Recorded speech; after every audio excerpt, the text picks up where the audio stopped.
저는 최근 자살 시도를 할 정도로 괴로워요. 잘 지내보려고 최선을 다했지만 제 행동에 대한 죄책감에서 벗어나지 못하고 자살 시도를 했고 어머니가 발견하셔서 살았어요. 사실 저는 낙태를 했어요.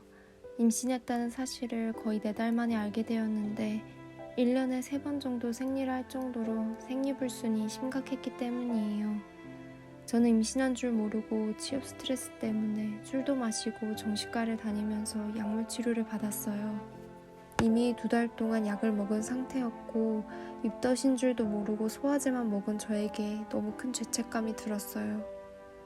작곡 일을 하면서 제가 돈을 안정적으로 버는 상황도 아니었고 앞으로 잘 될 거란 보장도 없고 제가 격리로 회사에 다니면서 항상 최저임금 정도로 받는데 정말 미래가 막막했으니까 게다가 코로나 때문에 회사 일도 위태했고요. 도저히 나을 수가 없었어요. 저도 아기도 행복하게 살 수가 없을 것 같아서요.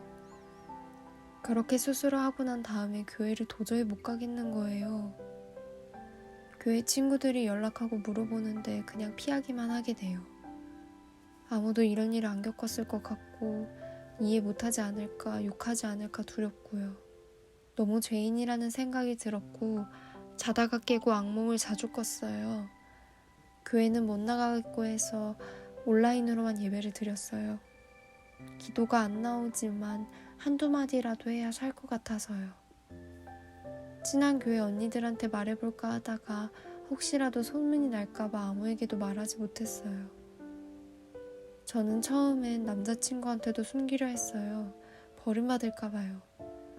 나중에 임신 사실을 알렸을 때는 나 분명 아내다가 안 했는데? 이러는 거예요. 저만 불안해하는 거고 저만 몸이 상하고 혼자 수술을 받고 그 과정이 너무 괴로웠어요. 그 후로 남자친구와는 헤어졌어요.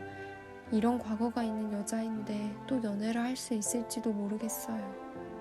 혼전 순결을 안 지켜서 저한테 이런 벌이 내려진 걸까요? 수술한 후에는 엄마가 저희 집에서 머무르세요. 엄마 아빠에게도 불효하게 돼서 죄송하기만 해요. 저는 뭔가 용서받을 수 없는 사람인 것 같아요. 사람들에게는 낳든 낳지 않든 어쨌든 문란한 여성으로 보일 것 같아요. 특히 낙태죄 얘기하면서 태아를 버리고 자기 삶을 선택한 여자가 이기적이라는 말을 들을 때마다 거기서 오는 죄책감이 큰 것 같아요. 낙태죄 헌법 관련해서 한창 뉴스에서 떠들썩할 때 교회에서도 여자들이 자기 행복만 챙기고 생명이 중요한지 모른다는 설교를 들었고요. 제가 멀쩡한 생명을 죽였다는 죄책감에 마음이 무척 괴로워요. 얼굴도 보지 못한 그 아이를 생각하면 너무 죄스럽습니다. 이 죄책감에서 벗어나고 아이가 좋은 곳에 갔기를 기도하면서도 앞으로 작곡가의 꿈도 연애도 너무 겁이 나고 두렵습니다. 어떻게 하면 이런 죄책감과 두려움 속에서 벗어날 수 있을까요? 세상도 한번 보지 못한 그 아이를 위해 제가 할 수 있는 일이 있을까요?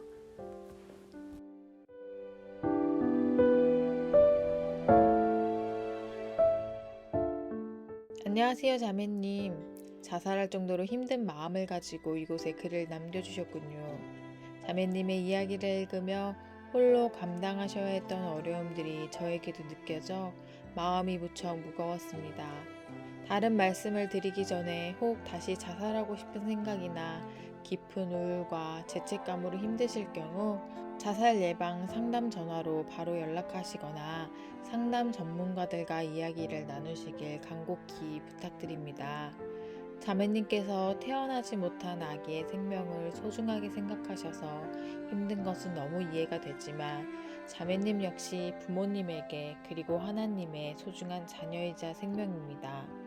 자매님이 불규칙한 생리주기 때문에 임신 사실을 뒤늦게 알아차리게 되고 미래에 대한 불안감과 아이를 행복하게 키우기 힘든 환경, 이미 복용해버린 약물 등으로 인해 임신 중지를 결정할 수밖에 없었던 그 과정이 얼마나 힘드셨을까요? 더구나 취직 스트레스가 커서 정신과 상담을 받아오시던 중에 태아를 버린 자신은 용서받을 수 없는 죄인이라고 생각하며 깊은 죄책감으로 경험한 것 또한 얼마나 큰 심리적 고통이었을지요.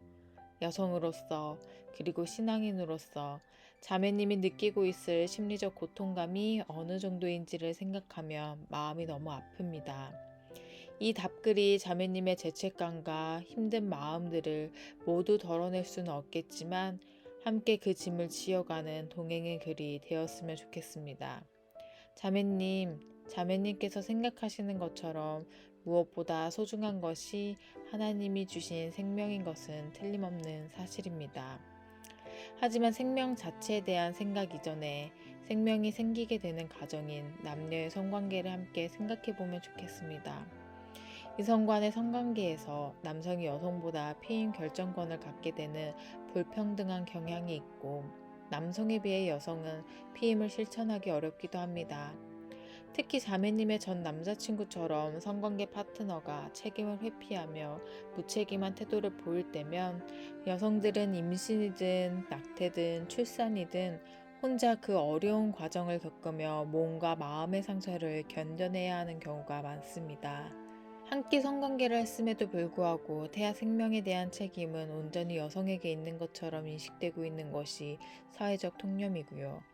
이처럼 피임과 낙태에 대한 책임을 여성에게 돌리기 전에 커플 관계에서 남녀의 평등한 관계와 남녀가 서로가 서로에 대해 책임있게 행동해야 함을 강조하는 것이 생명 자체에 대한 강조보다 선행되어야 할 것입니다. 피임과 낙태의 문제는 여성만의 문제가 아니라 함께 생명을 만드는 과정을 나눈 남성의 문제이기도 함을 기억하시고 조금 편안한 마음을 가지시기를 바랍니다.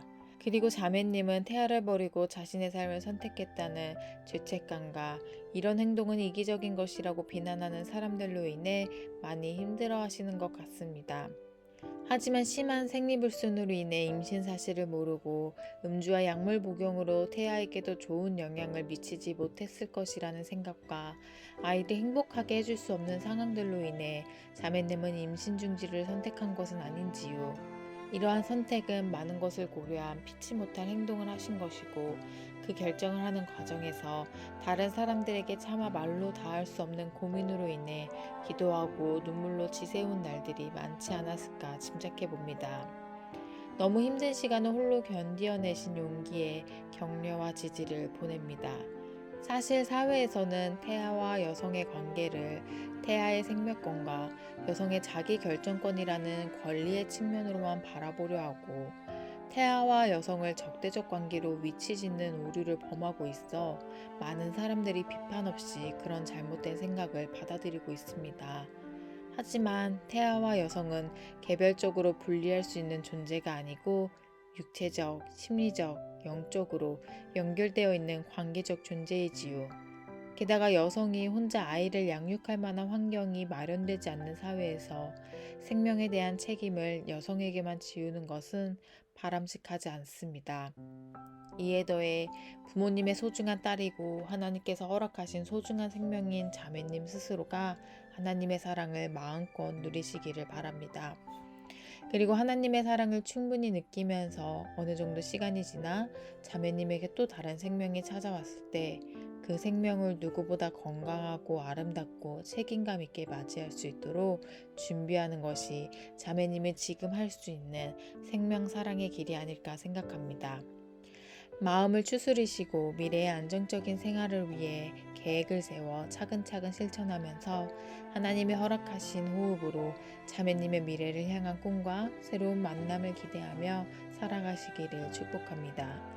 자매님이 겪고 계신 마음의 고통이 너무 크다는 것을 알기에 필요하시면 언제든지 꼭 저희 이화 목회 상담센터로 연락을 주시면 상담 전문가들의 도움을 받을 수 있다는 것을 말씀드리고 싶습니다. 고통 중에 함께 하시고 자매님을 있는 그대로 사랑하시는 하나님의 크신 사랑을 다시금 경험하시게 되기를 바라고 끝으로 자매님의 복잡한 심정들을 알고 계시고 자매님의 선택들을 품어주시며 동행하시는 하나님의 은혜가 자매님과 함께 하시기를 응원합니다.